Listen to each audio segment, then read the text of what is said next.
ဘော်လာတို့ဆလော့ဂိမ်းတွေကိုဘယ်လိုနိုင်အောင်ဆော့ရမလဲဆိုတာကိုကျွန်တော်ပြောမယ်ဒါပေမဲ့ဒီနေ့ကနေရာတိုင်းတော့မရဘူးเนาะဂိမ်းတော်တော်များများကညက်တာများတယ်ဗျာကျူကျူတော်တီတူးဆိုတဲ့ဂိမ်းဝက်ဆိုက်မှာကျွန်တော်ပြောတဲ့နီးကိုဆော့ကြည့်ရကိုရတယ်ဗျကျွန်တော်စစချင်းငွေ3000တွန်းတာနဲ့ဘောနဲ့ချက်ချင်းတန်းရရောအဲ့ဘောနဲ့ပဲကျွန်တော်ဆော့လိုက်တယ်ဗျာ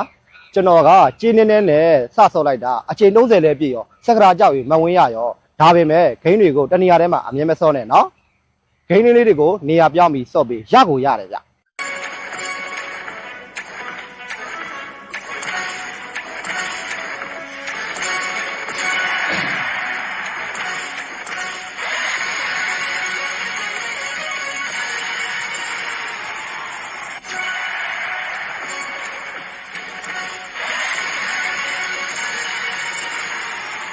ဒီကဘောပေါက်တာ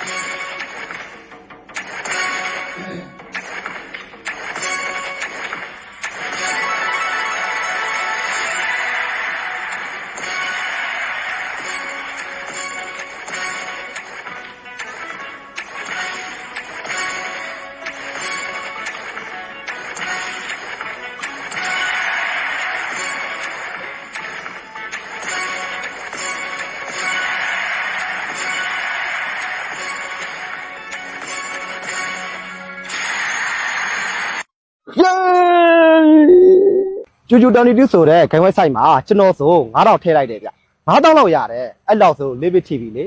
အဲ့တော့လောဘမကြည့်ပဲနားလိုက်တယ်ခင်ဗျားတို့လည်းဒီနည်းကိုတုံးကြည့်ကြနော်တင်မရသေးတာမဟုတ်ပါဘူးတင်မကြိုးစားကြည့်တာပါ